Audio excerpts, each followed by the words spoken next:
Filmatics, welcome to the show. Thank you for tuning in. Today we have Dave Osborne. Dave is a director of animation and TV, and he is known for Lego Nexo Nights and also Mr. Bean. Dave also develops and designs 2D and 3D animation, and he's working on something top secret, should we say, for Netflix. So let's welcome Dave to the show. Hi, Dave. Hello, everybody. Hi, nice to meet you. Great. It's great to be here. I mean, I guess really, sort of setting off, I suppose, to introduce myself and talk a little bit more about what I've been, where I'm from and stuff. I'm a director and I work on primarily television series. I'm based in the UK. I'm based in London, in fact. But like most of my career, I've worked around the world. I've spent time working in India, Canada, Korea, China occasionally, and of course various bits of Europe. And the production I'm on at the moment, we are based in South Africa, London, and France. Oh, great. And so as you guys heard from Dave, are we allowed to say your accent? That Dave, you're recording with me live today. You're actually in London, right? Yes. Yeah. Yes, so, I'm in London. Yes. Yeah. And I think it's morning for you and evening for me. So it's one of those, I'm afraid. It's the afternoon. It's exactly at lunchtime, afternoon in Los Angeles, and we're recording in summer. How's the weather like in London out there? It's actually very nice. It's been a brilliantly sunny day. Not that I've seen much of it because I'm in the office, but it's been a brilliantly sunny day through the window anyway. Oh yeah. Speaking of, how long when you working on an animation project? Like I heard they can be like 15-hour days, right? Yeah, I think the productions often go through phases. You can often start and it can be quite, gentle and regular times and days and things, and it's sort of 7 or 8 hours. But you inevitably, what happens is that as the production gets going and various bits start happening, and you get to a phase in production where everything is happening. So you're writing scripts, you're doing the animatics and storyboards, and you're doing production and beginning to do post-production. That's the point where everything's happening at the same point. That's when the days get really long. I think generally, I mean, my experience of working with most production managers and line producers is that, you can't sustain very long days for for a long period. So, it's done as a short-term measure. You don't really want crews and teams to be working long hours forever. But yeah, sometimes it is long days. I've been doing this for 34 years, so like I say, it goes up and down really. And I think at the moment, there's certainly, I'm finding in the UK at the moment, there's a much more healthier attitude to trying to make sure that days are regularized and sort of not sort of overextended and long. Oh, that's nice, because I think you need sort of rejuvenation and have a little bit of me time to just relax and especially exercise or even seeing the sunshine. So I want to ask you this. So Dave's real name is David Osborne, but he's film credited as Dave due to a glitch on his first credit. So if you're wondering, like Dave Osborne, is it David Osborne? You are one and the same, right? Yes, yeah. And if you look me up on IMDb, it's always Dave as a credit. Yeah, I mean it's one of those quirky things that happen. On the first television series I ever worked on, I was always called Dave in the office in the studio, and I wasn't part of the process to actually write the credits up. And then when I actually watched television, months later, to watch my credit, and I went, oh, they've called me Dave, but my name's David. And from that point on, I realized I was probably going to have to live with it, and I just decided to stick with it. So I'm always known as Dave. And I want to ask you, so Dave, growing up, did you grow up in London? Is that where you grew up? No, I didn't grow up in London. I grew up in a part of England that's called Devon, which is down in the West Country. So, I mean, I came to London to work because, at the end of it, there wasn't really much animation production being done elsewhere in the country. There's only, there's only one or two places elsewhere at that particular point when I started in the late 80s, and Manchester, Cardiff, and Bristol were the other places. But the main place for producing animation in the UK was London, and that's where most of the studios were. So when I finished college, that's where I came. To be honest, I think that was the route that most people took. I went to a college called West Surrey College of Art and Design, and I did a specific course called animation.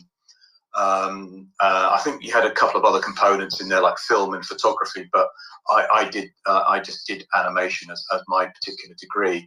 And then the route for most of us who came out and wanted to carry on working in the industry was you took your portfolio and your film, and it was a film in those days, your 16mm print or whatever, and you went round the studios with your portfolio and knocked on doors, and eventually somebody was probably mad enough to give you a job, or desperate enough to get somebody to work either cheaply, or they needed somebody there and then where they couldn't get anybody else. And this is all pre the internet days and things like that. So it was quite a different world in that way, I sort of picked up my first job really through being recommended by somebody, but literally it was a case I had to go around and say, look, if you go around today, I think they're looking for somebody, knock on the door. And that's what I did, and I was given a little bit of animation to do and see if I could do it, and I clearly did it at least well enough for them to go, okay, you can have another piece and keep going. And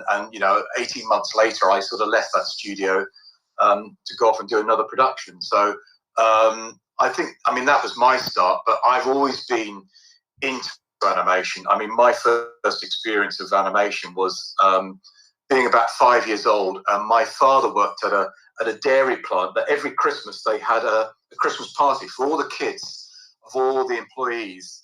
They had a Christmas party, and at this Christmas party, they had a point where they would get this 16mm projector out, and they obviously hired some films, and there would always be some sort of like Charlie Chaplin's or Laurel and Hardy's.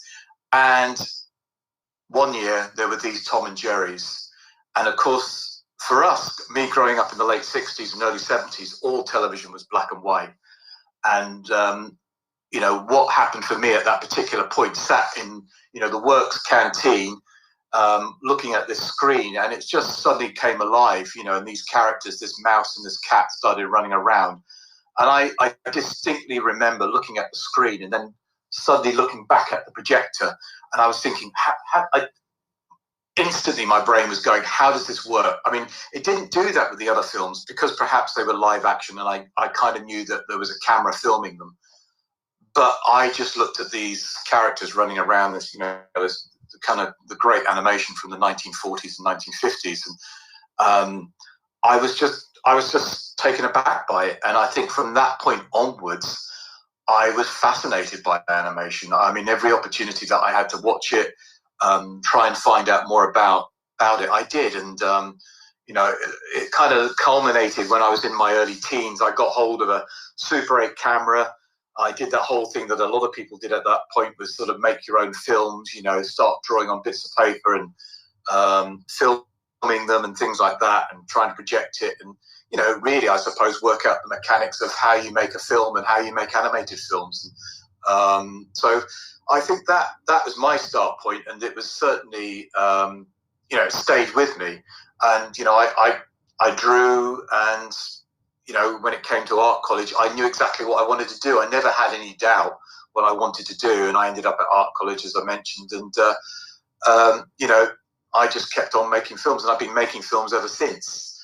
And I think for me personally, one of the reasons why I ended up directing was that I liked the whole process. I certainly enjoyed animating. I certainly enjoyed drawing. But the whole process is, it's writing, it's creating storyboard, it's thinking up character design ideas, it may be casting if you've got to do voices, it's creating a pipeline for the production, in the sense of thinking, well, if I make it like this and I want it to look like this, what do I need to do to make that work?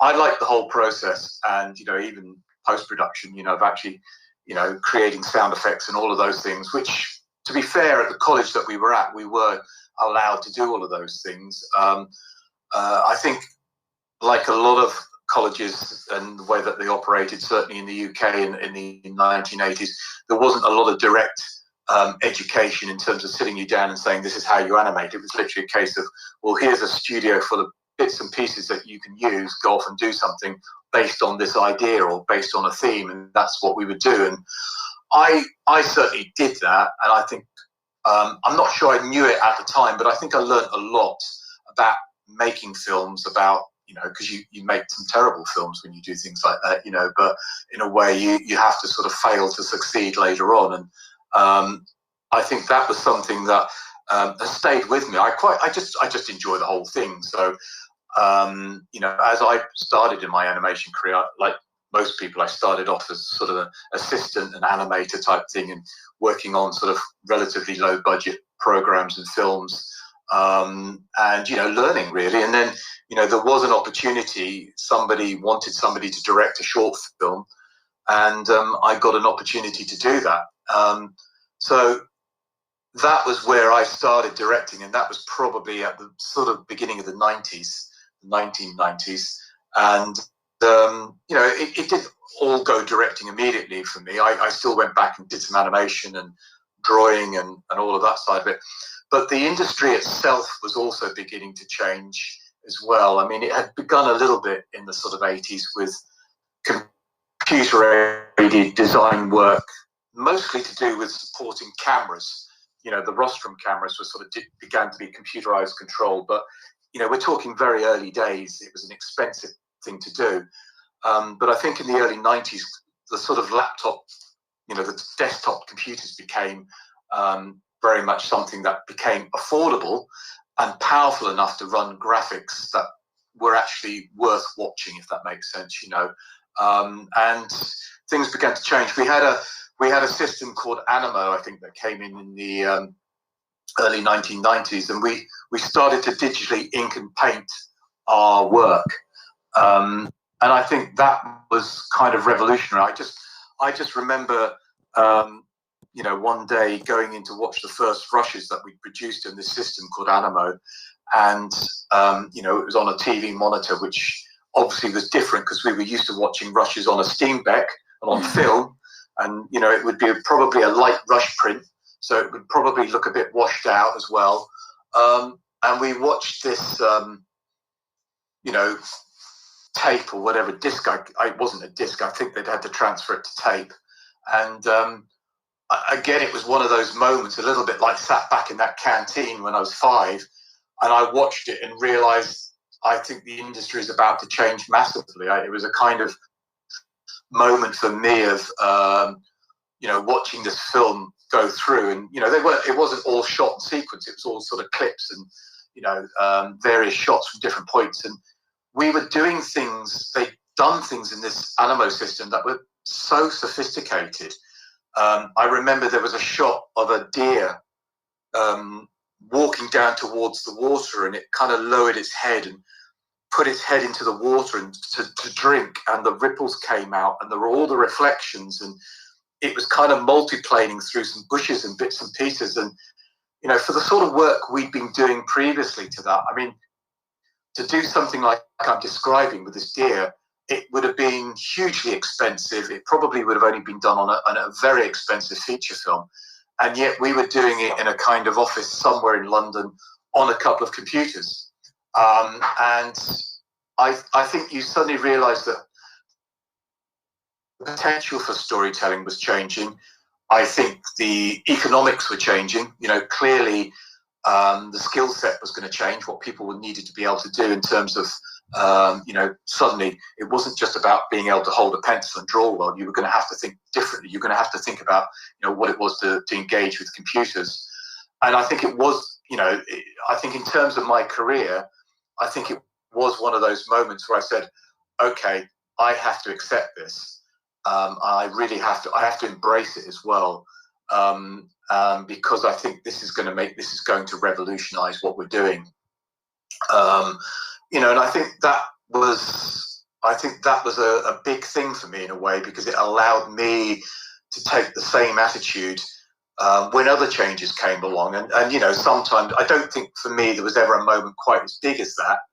but certainly there have been other changes that have come along and I've gone, okay, you remember that moment when you sat and watched those rushes?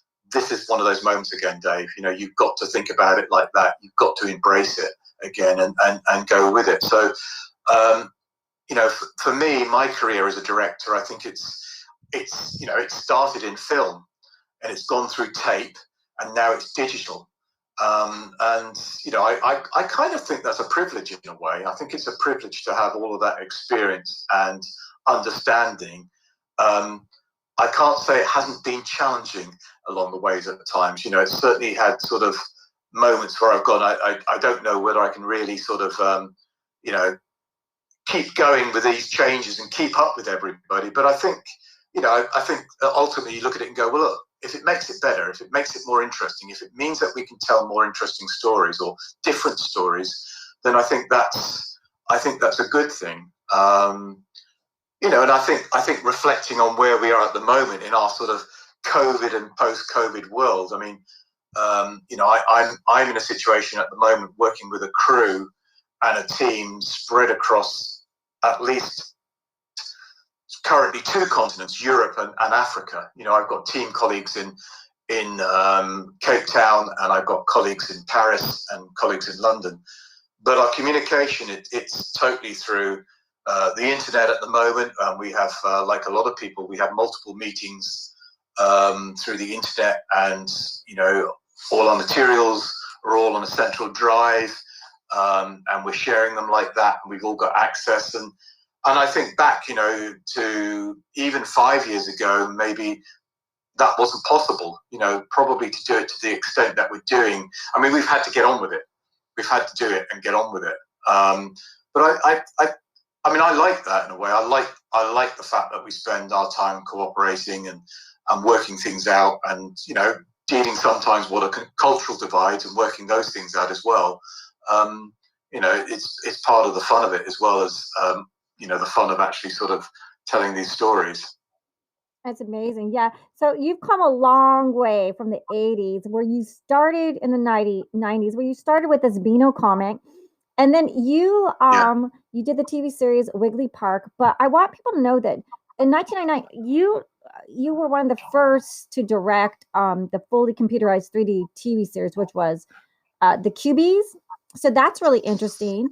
And then you did the action adventure show Friends and Heroes, and which was that's really interesting, about the first Christians living in Alexandria from 60. That's very like how, like, it's just interesting, the subject matter of how you make these shows. It's almost like History Channel, right? And cartoons. It certainly was, and something like Friends and Heroes, which was obviously based, it had a real context in the sense it was based, the storytelling was based in Alexandria, sort of in the Roman era. I think it was 63. I think we lead up to the fall of Jerusalem. We had to look at all of that, the research that we did in that process. I spent a lot of time looking at sort of fragments of maps to work out what Alexandria might have looked at that particular point, because what we wanted to do was obviously design somewhere and create a world that was believable. Ultimately, unfortunately, Google Maps weren't around at that time. So, what you end up doing is looking through a lot of history books, and you find a piece of it there, and it says, well, it's not quite the right era, but somewhere between those 2 eras, these things happen. So you kind of work things out a little bit, and you say, right, that's my street plan. And as a director, if I'm doing something that's in a city, and uses a city as a backdrop, I quite like that, to actually have that process of sitting down, learning the city. Because what's great then, when you start working with the writers, you go, okay, yeah, if so-and-so comes out of his house now and he goes right, he goes down there, he'll see this, he'll see the palace, or he'll go left and he'll see the, whatever building it is that we need them to do. So I quite like constructing that world. That I think that's part of my role really as a director on a television series, that you help build the world a little bit, so that everybody else that's working with that, whether it's the writers, the storyboard artists, or the designers, they've got that platform to step into and can share it. And I, and hopefully then me as director, I can take everybody through it. But yeah, for Friends and Heroes, we did a lot of research. We had to do a lot of research on things like Roman uniforms, trying to ensure that we're as correct as possible, but at the same point, because that was a 2D show, you look at it and you go, right, how do we design it that will also work for production? Whether it's a case of saying, well, we have to simplify certain elements, what's important here for the story, is this guy an officer, so we need to make his uniform look more elegant, or whatever it is, or what are the things that denote his rank? And I think, we went through a lot of research for a series like that. Is that called? It's almost like it's adult animation. Is that more adult animation? Because today, would that be considered adult animation? That the series itself, it was based on an action adventure show, and the characters are all sort of living in this sort of period. It's sort of about 30 years after the crucifixion of Christ. They don't refer to themselves as Christians. I think they refer to themselves as friends of Jesus in the series. And they are obviously, Alexandria itself as a city was really important to the Romans because it was the gateway to Egypt, and Egypt itself was the breadbasket of Rome. Egypt itself, around the Nile and everything, is where they grew wheat, and the ships would come in, they would collect the wheat, take that back to Rome, and it's what fed the Romans. Bread, if you could keep people fed, then you can keep a city like Rome going, and that was, so it was a very important part of the Roman Empire. But also Alexandria itself was a huge crossroads for at that point Jews, and also early Christians, the Romans themselves, and other merchants and whatever. So it was a huge sort of crossroads for the culture in that area and trade. So for the Romans to control all of that, they were quite oppressive, and that's where the storytelling comes in, of course. And our heroes are kind of rebelling against that oppression, and also wanting to have the right to be able to sort of worship and have their religion as they want it. So that was the core of the storytelling. But in doing that, we had that as an action adventure element to it, and on top of that, the Bible stories, which were both from the Old and the New Testament, were there to sort of kind of illustrate themes and parts of the story. So we did, I think, 39 half hours of those.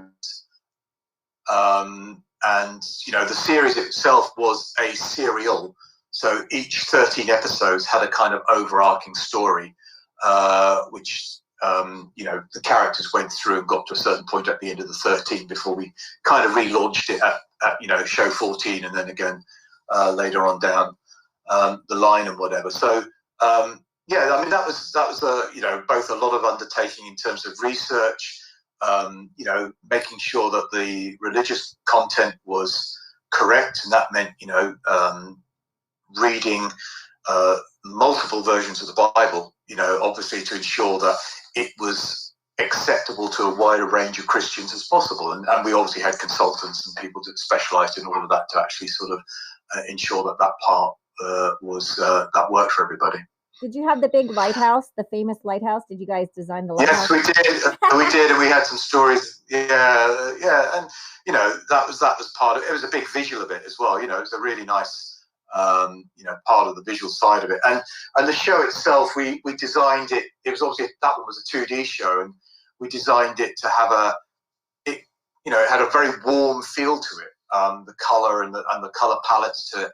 And the art director was very careful about all of that side of it. We also, the Bible stories themselves were in 3D, and that was deliberate, so that because the core characters would tell the story, they would tell the Bible story and recount it, and then we would sort of go into it. They were done in a different technical medium. So we actually did the Bible stories in 3D, and that gave us we had a different look for that, so that I think the audience, and you sort of you talk about what age group it was targeted for, sort of, I think, sort of 7 to 11-year-olds. I think so. The target age group would understand what they were watching was, they were going into another story, and quite often, our heroes were telling the story and recounting whatever story it was, whatever Bible story it was. Wow, to me it sounds like more adults and History Channel, but and also I just want the audience to know that Gary Kurtz was produced by Gary Kurtz, who's also on Star Wars. So you had like what was the budget on that? Like, was it big budget or? I don't quite know what the end budget was. I know. I think we were around, about the $10 million, but I don't quite know what the end budget was and all of that. So we did 39 and a half. That was to do the whole series, yeah. And it was 14, right? 14 episodes? We did 39. 39 episodes. Wow. Yeah. I mean, this was a few years ago as well. And I think we obviously broke the production down. We did the initial CG animation in the UK. And then I think most of the 2D animation was done in Korea. And in terms of production process, it was done like many action adventure series, whether they're done out of LA or out of London or whatever. The shows were packs were created. We had character packs and location packs and whatever, and they were all, in those days it wasn't digital. We just packaged it all up, sent it out to Korea with a kind of set of briefs. And storyboard and animatics, and the teams out there would create the animation, and we sort of observe it and review it at various stages and work like that. So we then did all the post production back in the UK, but we recorded the voices in Canada, and the writing team were mostly based in LA, as far as I remember. The head writer was a guy called Stan Berkowitz, who's a friend of mine, and he also worked as the head writer on another show I did as well afterwards as well. But no, they'd all come from, apart from writing on our show for Friends and Heroes, they also had come from writing things like Spider-Man and Batman and things like that. So they had all the kind of the action adventure chops, if that makes sense. They had all of that sort of track record to sort of create the right tone. It needed to be something that would engage with the audience. That an audience that's got a lot of competition on the screens. For watching different things. That there had to be excitement. There had to be some jeopardy and drama in there.